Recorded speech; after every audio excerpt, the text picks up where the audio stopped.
udah aman kak, jadi itu deh ini.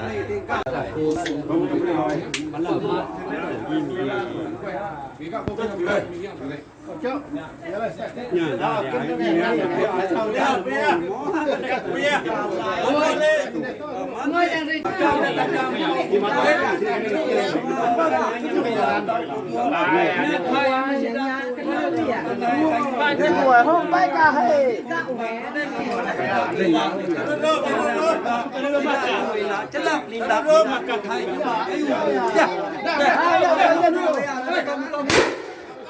Namanya tengah deh.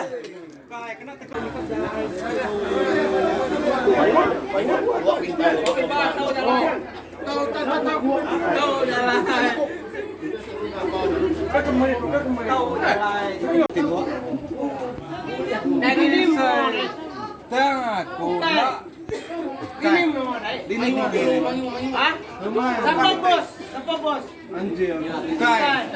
Bos besar.